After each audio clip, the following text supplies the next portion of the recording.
Bulletin के आगाज में सबसे पहले आपको ये खबर दें, बन्नू में दहशत गर्दों के खिलाफ ऑपरेशन मुकम्मल। CTD कंपाउंड में मौजूद तमाम दहशत गर्दों को हलाक कर दिया गया। ऑपरेशन के दौरान 7 सिक्योरिटी एहलकार जख्मी भी हुए। जख्मियों को CMH बन्नू मुंतकिल कर दिया गया है। कंपाउंड के इतराफ क्लियरेंस ऑपरेशन भी जारी है। ये अहम खबर हम आपके साथ में शेयर कर रहे हैं कि बन्नू में दहशत गर्दों के खिलाफ ऑपरेशन मुकम्मल। CTD कंपाउंड में मौजूद तमाम दहशत गर्दों को हलाक कर दिया गया है। ऑपरेशन के दौरान 7 सिक्योरिटी एहलकार जख्मी हुए। जख्मियों को CMH बन्नू मुंतकिल कर दिया गया है। कंपाउंड के इतराफ क्लियरेंस ऑपरेशन जारी है। ये अहम खबर आपके साथ में हम शेयर कर रहे हैं। बन्नू में दहशतगर्दों के खिलाफ ऑपरेशन मुकम्मल कर लिया गया है।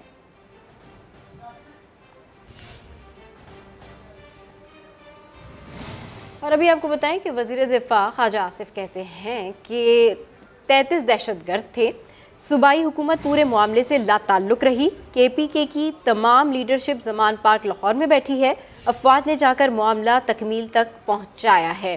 33 दहशतगर्दों में आपस में ही इख्तिलाफ हो गया था। वज़ीर दिफा ख्वाजा आसिफ कहते हैं कि बन्नू में 33 दहशतगर्द थे। सूबाई हुकूमत पूरे मामले से लाताल्लुक रही। KPK की तमाम लीडरशिप जमान पार्क लाहौर में बैठी है। अफवाज ने जाकर मामला तकमील तक पहुँचाया। 33 दहशतगर्दों में आपस में ही इख्तिलाफ हो गया था। ये बताया गया है वज़ीर दिफा ख्वाजा आसिफ की जानिब से। अब आपको ये बताएं कि इस्लामाबाद के बल्दियाती इंतखाबात 31 दिसंबर को ही होंगे। इलेक्शन कमीशन ने मुशावरती इजलास में फैसला कर दिया। ज़राए इलेक्शन कमीशन के मुताबिक बल्दियाती इंतखाबात मुलतवी नहीं किए जाएंगे। इसकी मज़ीद तफसीलात जानते हैं समा के नुमाइंदे जुल्करनैन इकबाल से। जी अपडेट कीजिए जुल्करनैन। लेकिन चीफ इलेक्शन कमीशनर की ज़रा पहला जो हंगामी इजलास हुआ था वो अब खत्म हो गया। उसमें इलेक्शन कमीशन ऑफ पाकिस्तान ने तमाम आईनी और कानूनी पहलुओं के जायजा लिया और जो नोटिफिकेशन जारी किया गया वज़ारत दाखिला की जानिब से यूनियन काउंसिल की तादाद में इजाफे का, उसके ऊपर भी गौर किया गया और इलेक्शन कमीशन ने फैसला किया कि अपने तमाम तर आईनी इख्तियारात जो आर्टिकल 218(3) के तहत उनको हासिल है वो इस्तेमाल करते हुए जो पोलिंग का स्कीम है उसका तब्दील नहीं किया जाएगा और जो पोलिंग शेड्यूल है उसके मुताबिक 31 दिसंबर को बल्दियाती इंतखाबात होंगे। इस हवाले से बाकायदा जो एक इलेक्शन कमीशन ऑफ पाकिस्तान अपना जो तहरीरी फैसला है वो भी जारी करेगा। ताहम जो इजलास के बाद इब्तदाई तौर पर हमें ज़राए से मालूम हुआ है वो यही है कि इस्लामाबाद में बल्दियाती इंतखाबात शेड्यूल के मुताबिक 31 दिसंबर को ही होंगे। ठीक है, अपडेट करने के लिए शुक्रिया।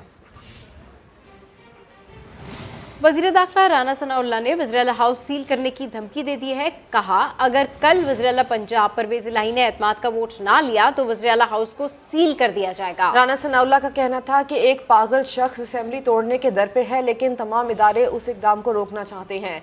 बोले परवेज़ इलाही खुद कह चुके हैं कि 99% लोग असेंबली नहीं तोड़ना चाहते।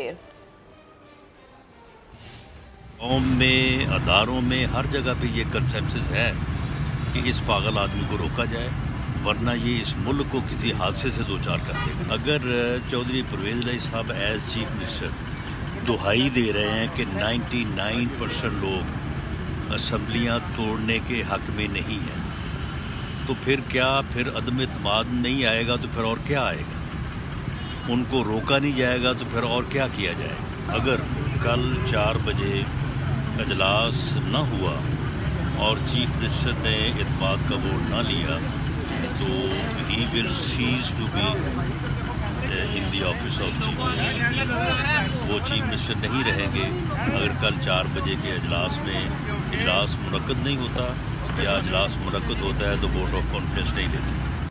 पंजाब असेंबली के स्पीकर सिब्तान खान ने असेंबली इजलास तलब करने को गैर कानूनी करार दे दिया। कहा गवर्नर पंजाब के फैसले को चैलेंज नहीं करेंगे। जुमे को इजलास बुलाकर असेंबली तहलील करवाएंगे। हम सियासी लोग हैं, सियासी तरीके से डील करेंगे। हाउस इन ऑर्डर है और हाउस चल रहा है तो इसके ऊपर गवर्नर साहब ने ये जो रात ये ऑर्डर किया है मैं इसको इल्लीगल समझता हूँ और मैं इसको ठीक नहीं समझता। और उनका जो ऐसे में ये अपडेट कि नून लीग और इत्तेहादी जमातों का गवर्नर हाउस में अहम इजलास खत्म हो गया है। इजलास में आईनी और कानूनी ऑप्शंस पर गौर किया गया है। इसी बारे में तफसील हासिल करेंगे। अब्बास नकवी हमारे साथ हैं।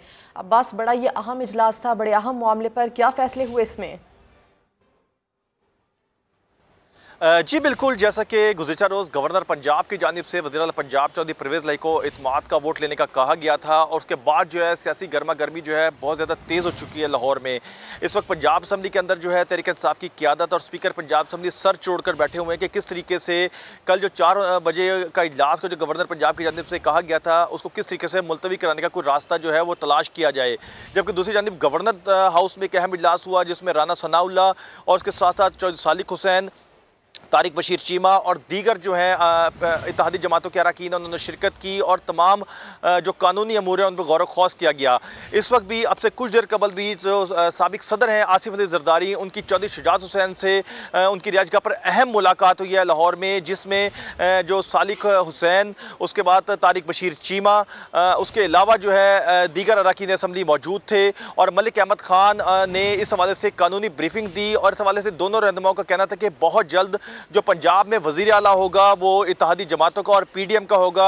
बहुत ज़्यादा कॉन्फिडेंट नज़र आ रहे हैं साबिक सदर आसिफ अली जरदारी और चौधरी शुजात हुसैन और उन्होंने वादे तौर पे ये कहा है कि पंजाब में जो अगला वज़ीर आला होगा वो इत्तेहादी जमातों और PDM को होगा। तो अब देखना यह है कि किस तरीके से तहरीक इंसाफ की जो हुकूमत है जो इस वक्त पंजाब के अंदर है और स्पीकर पंजाब असम्बली भी उनके हैं वो किस तरीके से बंद मानने में कामयाब होते हैं। पहलुओं पर गौर किया जा रहा है। अब्बास नकवी तफसील के लिए शुक्रिया। साबिक सदर आसिफ अली जरदारी की मुस्लिम लीग काफ के सरबराह से दोबारा मुलाकात, एतमाद के वोट और तहरीक अदम एतमाद पर हतमी मुशावरत की गई। दोनों रहनुमाओं में इत्तेफाक हुआ कि बहुत जल्द हमारा वज़ीर आला पंजाब होगा। बात करेंगे आसिम नसीर हमारे साथ मौजूद हैं। आसिम बताइए क्या तफसीलात हैं इसकी। जी बिल्कुल, साबिक सदर आसिफ अली जरदारी जो कि इस वक्त लाहौर में मौजूद है, उनके मुस्लिम लीग कायदे-ए-आज़म के सरबराह चौधरी शुजात हुसैन से उन्होंने आज एक मरतबा फिर मुलाकात की है। इस मुलाकात की अहमियत इसलिए भी अहम है कि इस वक्त पंजाब असम्बली में अदम इत्मीनान और तरीके अदम इत्मीनान का वोट और तरीके अदम इत्मीनान की जो है तारीख वो पेश हो चुकी हुई है। इस मौके पर आज जो इनकी मीटिंग हुई इसके अंदर इत्मीनान के वोट और तरीके अदम इत्मीनान पर हतमी मुशावरत की गई है और ये न सिर्फ ऐलान किया गया है कि बहुत जल्द इन पाकिस्तान मुस्लिम लीग काफ, पाकिस्तान मुस्लिम लीग नून और पीपल्स पार्टी का ही वज़ीर आला पंजाब होगा। इस मीटिंग के दौरान मुस्लिम लीग नून की तरफ से मलिक अहमद खान, पीपल्स पार्टी की तरफ से नासिर हुसैन शाह और मुस्लिम लीग काफ की तरफ से चौधरी सालिक हुसैन, तारिक बशीर चीमा भी मौजूद थे। जबकि वज़ीर आज़म शहबाज शरीफ से भी टेलीफोन पर राब्ता किया गया और नामों के ऊपर मुशावरत का अमल शुरू किया गया है।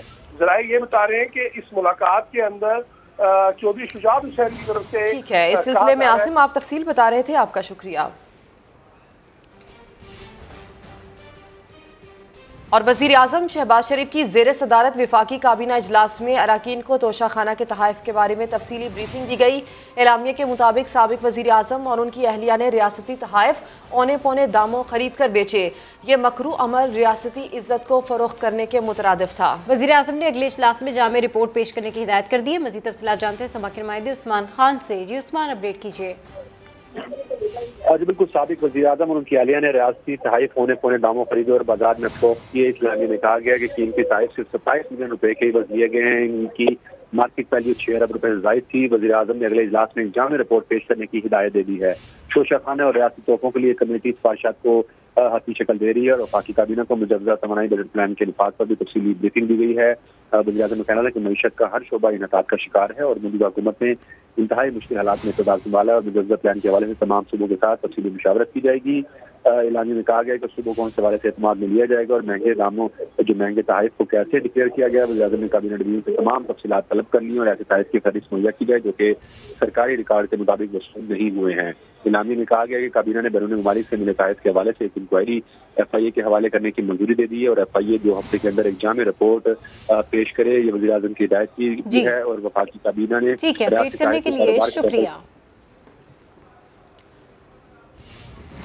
और PTI के अरकान पंजाब असम्बली के अपोजिशन से राबतों का इंकशाफ। 20 अरकान ने परवेज इलाही को वोट ना देने की यकीन दहानी करवा दी। मौजूदा सियासी सूरत हाल में आसिफ अली जरदारी भी खासे मुतहर्रिक हैं। अब्बास नकवी की रिपोर्ट देखिए।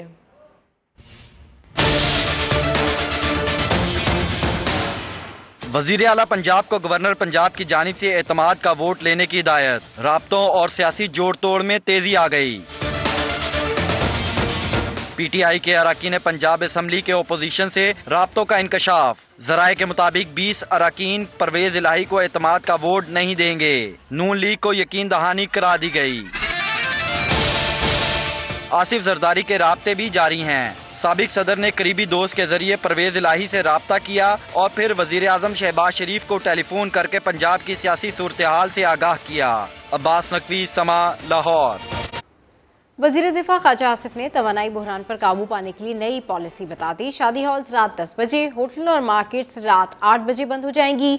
वजीर दिफा के मुताबिक पुराने पंखों की जगह नए पंखे बिजली की बचत में मुआविन साबित होंगे। आइंदा 2 रोज में तमाम सूबों से राय ली जाएगी। वेडिंग हॉल्स के टाइमिंग जो है ना वो 10 बजे शाम 10 बजे रात तक जो है लिमिट कर दिए जाएंगे। रेस्टोरेंट्स, होटल्स और मार्केटें जो है ना वो 8 बजे बंद हो जाएंगी। इसमें थोड़ी सी गुंजाइश है कि रेस्टोरेंट्स आगे तक ले जाया जाए, घंटा या 1.5 घंटा आगे कर दिया जाए, लेकिन बेसिकली इससे 62 बिलियन रुपए की जो है ना वो बचत होगी। जुमेरात को जो है उसके ऊपर एक जो फाइनल कंक्लूसिव मीटिंग होगी। कल और परसों में हम तमाम सूबों से उस पॉलिसी के मुतल्लिक हम गुफ्तशुनीद करेंगे। अब आपको ये अपडेट करें, पाकिस्तान स्टॉक मार्केट में 1400 से ज़ायद पॉइंट्स की मंदी। 100 इंडेक्स 40,000 पॉइंट्स की हद गंवाकर 39,545 पॉइंट्स पर आ चुका है। बात करेंगे समा के नुमाइंदे सैयद रिजवान आलम हमारे साथ हैं। रिजवान, आगाह कीजिए सूरत हाल से। जी बिल्कुल, देखें दिसंबर भारी पड़ता हुआ नज़र आ रहा है स्टॉक मार्केट के ऊपर। पंजाब असेंबली डिसॉल्व करने के हवाले से जो सियासी सुराह आ रही है इसने स्टॉक मार्केट का धड़म तख्ता कर दिया है। एक मौके पर स्टॉक मार्केट में 1400 से ज़ायद पॉइंट्स की जो है गिरावट भी देखी गई। इतनी ज़्यादा गिरावट के बाद जो है 100 इंडेक्स 41,000 और 40,000 की नफसियाती हद गंवा बैठा और 39,500 पॉइंट्स के करीब आ गया था। उसके बाद स्टॉक मार्केट में अचानक कुछ बैंकिंग सेक्टर और सीमेंट सेक्टर में ख़रीदारी देखी गई, जिसके बाद जो है वो थोड़ी सी रिकवरी नज़र आई है। हमारे कैमरामैन आपको दिखाएंगे कि 1400 के बाद जो है अभी 1256 पॉइंट जो है स्टॉक मार्केट जो है वो क्या कहते हैं मंदी का शिकार है। 39,714 पॉइंट्स पे 100 इंडेक्स ट्रेड कर रहा है। 25 करोड़ से ज़्यादा शेयर्स का कारोबार हो चुका है। मालियाती इदारे दिसंबर में वैसे ही फ़रोख्त करते हैं अपनी किताबों को में जो है वो क्या कहते हैं मैनेज करने के लिए, लेकिन ये फ़रोख्त इस वजह से बढ़ गई कि सियासी और माशी बहुत ज़्यादा ख़राब होती हुई नज़र आ रही, क्योंकि IMF प्रोग्राम भी बहाल होता हुआ नज़र नहीं आ रहा है। इसको लेकर सरमायाकार साइड लाइन है। जी सैयद रिजवान आलम, अपडेट करने के लिए आपका शुक्रिया। इस्लामाबाद हाई कोर्ट में PTI के इलेक्शन कमीशन के फैसले के खिलाफ अपील पर समाअत हुई। चीफ जस्टिस आमिर फारूक का कहना था कि अभी तक वफाकी हुकूमत ने PTI के खिलाफ कोई रेफरेंस नहीं भेजा। अगर हुकूमत भेजना चाहे तो इसका एक अलग मैकेनिज्म है। शो कॉज के जवाब में आप अपनी हर तरह की वजाहत दे सकते हैं। जस्टिस मियां गुल हसन ने कहा, इलेक्शन कमीशन ने कहीं नहीं लिखा कि PTI मुल्क की सालमियत के खिलाफ है।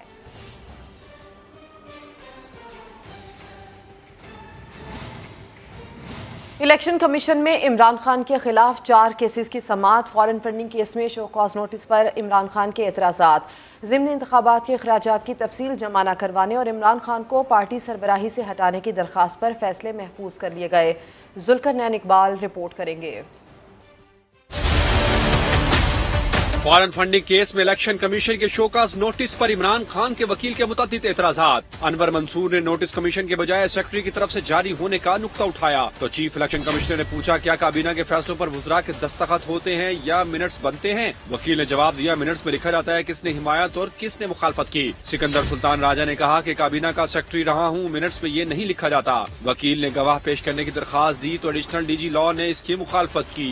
फरीकैन का मौक़िफ़ सुनने के बाद एतराजात पर फैसला महफूज कर लिया गया। इमरान खान की जानिब से ज़िमनी इंतखाबात के अखराजात के गोशवारे जमा कराने में ताखीर पर भी तवील बहस हुई। PTI वकील बैरिस्टर अली गौहर ने इमरान खान पर हमले को ताखीर का जवाब बनाया तो एडिशनल DG लॉ ने कहा कि अखराजात की आखिरी तारीख 26 अक्टूबर थी, हमला 3 नवंबर को हुआ। वकील को कोई मुनासिब दलील न मिली तो उसने ताखीर से सरफे नजर की इस्तदा की। कमीशन ने दलाइल मुकम्मल होने पर फैसला महफूज कर लिया।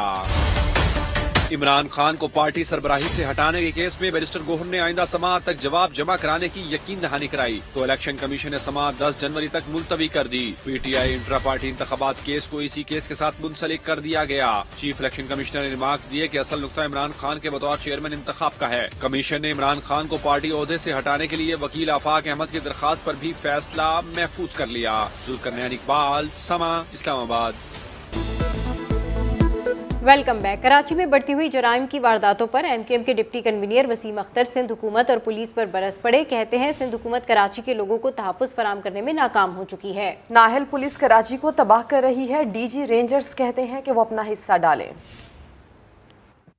Government has failed to protect the life and property of people living in Karachi. ये बिल्ली कुत्ते नहीं बस रहे इस शहर में। ये इस तरह से हम जवान बच्चों के जनाजे उठाते रहे। आज प्रेस कॉन्फ्रेंस कर रहे हैं, कल हम एहतजाज करेंगे इस पे। भाड़ में जाए हुकूमत। एक फोर्स बना के आपने एक शारे फैसल से गाड़ियां गुजार दी, बंदूकें तान के। डाकू आता है तो बंदूकें नहीं तनती हैं, भाग जाते हो। फिर मैं आपको जगा रहा हूं, DG रेंजर साहब, आपसे रिक्वेस्ट कर रहा हूं कि इनसे नहीं संभलेगा। ये नाकाम तरीन पुलिस है जो तबाह कर रही है पूरे शहर को। आप इसमें अपना हिस्सा डालें। कुछ खेल की बात कर लेते हैं। रावलपिंडी और मुल्तान के बाद कराची टेस्ट में भी पाकिस्तान को बदतरीन शिकस्त। पहली बार होम ग्राउंड पर वाइट वॉश हो गई। इंग्लैंड ने 8 विकेटों से हराकर 3 मैचेस की सीरीज 3-0 से जीत ली। जो कभी ना हुआ वो इस बार हो गया।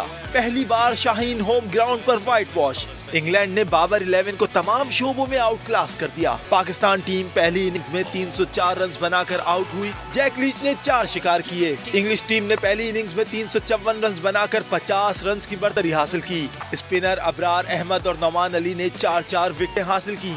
दूसरी इनिंग्स में पाकिस्तान की बैटिंग लाइन बुरी तरह नाकाम रही। बाबर आजम और सऊद शकील ने सेंचुरियां बनाई। 5 खिलाड़ी डबल फिगर में भी ना जा सके।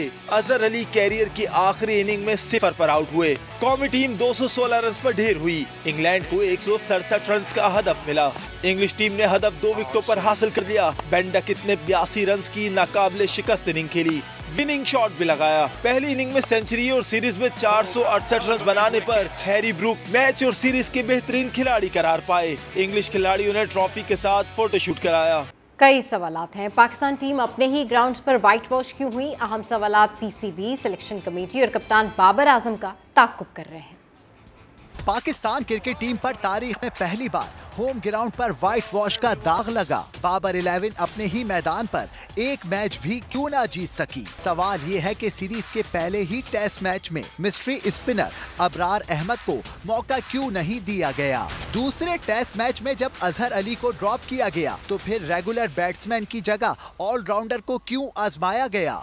मोहम्मद रिजवान आखिरी 12 इनिंग्स में कोई 50 नहीं बना सके। फिर कराची टेस्ट में सरफराज अहमद को क्यों नहीं खिलाया गया। फवाद आलम साल 2021 में ICC cricketer of the year थे। 4 सेंचुरियां बनाई थी। फिर उन्हें इंग्लैंड के खिलाफ क्यों ड्रॉप किया गया। फास्ट बॉलर्स पाकिस्तान की पहचान समझे जाते हैं, मगर होम सीरीज में पाकिस्तानी फास्ट बॉलर्स की फिटनेस और फॉर्म सवालिया निशान रही। हारिस रऊफ और नसीम शाह अनफिट होकर सीरीज से बाहर हो गए। मोहम्मद अली 2 टेस्ट मैचों में सिर्फ 4 विकेटें ले सके।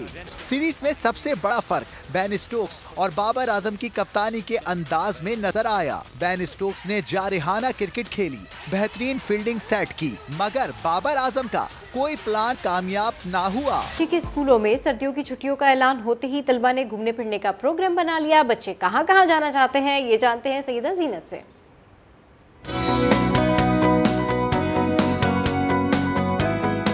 कराची में सर्दियां तो ना आई, अलबत्ता स्कूल की छुट्टियां बच्चों को ज़रूर मिल गई हैं, जिसकी बड़ी प्लानिंग कर रखी है। बच्चों ने सर्दियों की छुट्टियों को किस तरह से मनाने का प्लान किया है, आइए उन्हीं की ज़बानी जानते हैं।